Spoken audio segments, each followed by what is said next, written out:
Você já se perguntou por que parece estar perdendo essa guerra invisível? Porque mesmo orando, mesmo indo à igreja, mesmo tentando fazer o certo, você ainda cai? Porque mesmo sabendo o que é pecado, você continua fazendo exatamente o que destrói sua alma, afasta sua mente de Deus e alimenta o vazio que parece não ter fim? A resposta talvez doa, mas é a única capaz de te libertar. O pecado está vencendo você porque você deixou de lutar. O pecado não é apenas um ato. O pecado é um sistema. É uma mentalidade. É uma prisão bem decorada.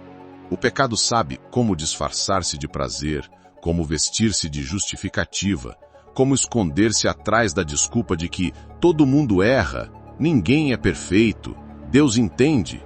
Sim, Deus entende. Mas o inferno também entende que enquanto você usa a graça como muleta para continuar caindo, você não se torna ameaça, você se torna mais um escravo do ciclo. E se eu te dissesse que o maior inimigo da sua fé hoje não é o diabo, nem as tentações ao seu redor, mas a sua passividade espiritual? Você não foi chamado para sobreviver sendo um cristão derrotado. Você foi chamado para resistir até o fim. Mas resistir dói. Resiste quem sangra, quem chora, quem quebra o orgulho e se humilha diante de Deus. Resiste quem reconhece que há uma guerra dentro de si que precisa ser vencida todos os dias. Você tem lutado de verdade ou só tem fingido que está tudo bem? Você diz que crê, mas sua mente ainda está acorrentada à pornografia. Você canta louvores, mas seu coração ainda deseja a mulher do outro. Você ora com os lábios, mas vive com a alma mergulhada na ira, no orgulho, no ego ferido, na vaidade. E acha que está tudo certo porque no domingo você levanta as mãos. A fé virou performance, a santidade virou aparência, a cruz virou decoração. Mas não foi para isso que Cristo morreu. Cristo não foi crucificado para que você pudesse continuar vivendo como antes. Ele foi crucificado para matar o velho homem em você. E se o velho homem continua vivo, talvez seja porque você não o levou até a cruz. Você apenas o escondeu atrás da religiosidade. Mas o pecado não é vencido com aparências. Ele é vencido na entrega radical. Ele é vencido quando você decide perder o controle. Quando você diz, Senhor, eu não consigo mais viver assim. Eu estou cansado de me enganar. Você precisa parar de negociar com o pecado. Parar de relativizar o que a Bíblia chama de morte espiritual. Parar de normalizar o que separa a sua alma do Deus que te chamou pelo nome. Porque se você continuar assim, o pecado vai te vencer sem que você perceba. Vai te tornar frio. Vai te fazer desistir da oração. Vai te afastar da comunhão. Vai te fazer amar o mundo mais do que ama a presença. Vai apagar a luz que um dia brilhou forte em você. E quando perceber, não restará quase nada daquilo que um dia foi chamado de fé. A verdade é que muitos já estão vencidos e nem sabem, porque o pecado não começa vencendo com escândalo, ele começa vencendo com silêncio. O silêncio da consciência que um dia gritou e hoje se calou. O silêncio do espírito que antes inquietava, mas agora não é mais ouvido. O silêncio da alma que antes se quebrantava, mas agora se endureceu. E é nesse silêncio que o pecado canta sua canção de morte. Você ouve, mas continua andando. Você sente, mas não reage. Você chora, mas volta para os mesmos lugares, para os mesmos sites, para os mesmos relacionamentos. E o tempo vai passando. E com o tempo, a voz de Deus vai ficando distante. A palavra já não toca mais. O louvor já não mexe mais. A oração virou monólogo. E o que você chama de rotina espiritual, Deus chama de apostasia disfarçada. Sabe por que o pecado vence? Porque você não deixou a palavra entrar até o osso. Você ouve sermões, mas não os vive. Você conhece versículos, mas não os encarna. Você aprendeu a linguagem do cristianismo, mas não aprendeu a morrer para si mesmo. E enquanto isso, o pecado vai construindo fortalezas na sua mente. Fortalezas de justificativas, de comparações, de autocompaixão. Você diz, ao menos eu não sou como fulano. Mas Deus não te chamou para ser menos pior. Ele te chamou para ser santo. E ser santo é uma guerra, porque tudo em você grita pelo oposto.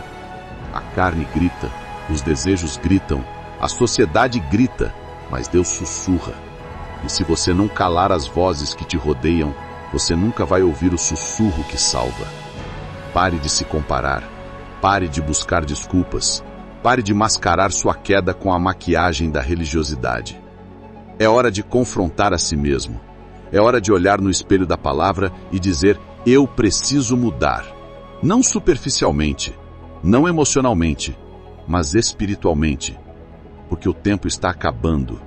E há almas que vão se perder por causa da sua covardia espiritual. Sim, você ouviu certo. Sua passividade pode custar vidas. Porque há pessoas olhando para você. Há jovens que se inspiram em você. Há filhos que seguem seus passos. Há discípulos que repetem suas decisões. E se você continuar se entregando ao pecado, você estará dizendo a eles que o Evangelho é fraco, que a cruz é decorativa, que a graça é desculpa. Mas o Evangelho não é fraco, a cruz não é decorativa, e a graça não é desculpa. A graça é poder. Poder para dizer não, poder para romper ciclos, poder para levantar de novo, não para continuar pecando, mas para viver em novidade de vida, porque onde abundou o pecado, superabundou a graça, mas a graça só é liberada para quem decide se arrepender de verdade. E arrependimento não é chorar, é mudar de direção, é abandonar o que te faz tropeçar, é cortar relações, é jogar fora o que te prende, é renunciar o prazer passageiro para alcançar a glória eterna, e isso dói, mas é essa dor que salva. Você precisa escolher, ou vive lutando contra o pecado até sangrar, ou se rende a ele e morre aos poucos. Ou carrega a cruz, ou se entrega à carne. Ou é cheio do Espírito, ou será cheio de si mesmo. Não há meio termo. Não há espaço neutro. Ou você vence o pecado, ou ele vence você. E se ele vencer, você não apenas perderá sua paz, você perderá seu destino eterno. Porque os covardes, os que se entregaram, os que negociaram a verdade, os que brincaram com a santidade, não herdarão o reino de Deus. Está escrito, e o que está escrito permanece. O céu e a terra passarão, mas a palavra não passará. Por isso hoje é o dia de escolher de novo. Hoje é o dia de se levantar com raiva santa, de dizer: eu não aceito mais viver escravizado. Eu fui chamado para a liberdade, mas não a liberdade que o mundo prega, a liberdade que vem da obediência, porque só é livre quem escolhe se submeter ao Rei. A verdadeira liberdade exige renúncia, exige lágrimas, exige coragem e, acima de tudo, exige fé. Fé para crer que você não está lutando sozinho. Fé para saber que mesmo caindo, há uma mão que te levanta. Fé para crer que maior é o que está em você do que o que está no mundo. Você não é fraco demais. Você apenas está cansado. E tudo bem se cansar, mas não pare. Tudo bem chorar, mas não desista. Tudo bem cair, mas levante com mais força. Porque aquele que começou a boa obra em você é fiel para completá-la. E ainda que o pecado tente te lembrar do seu passado, Deus continua te chamando pelo nome.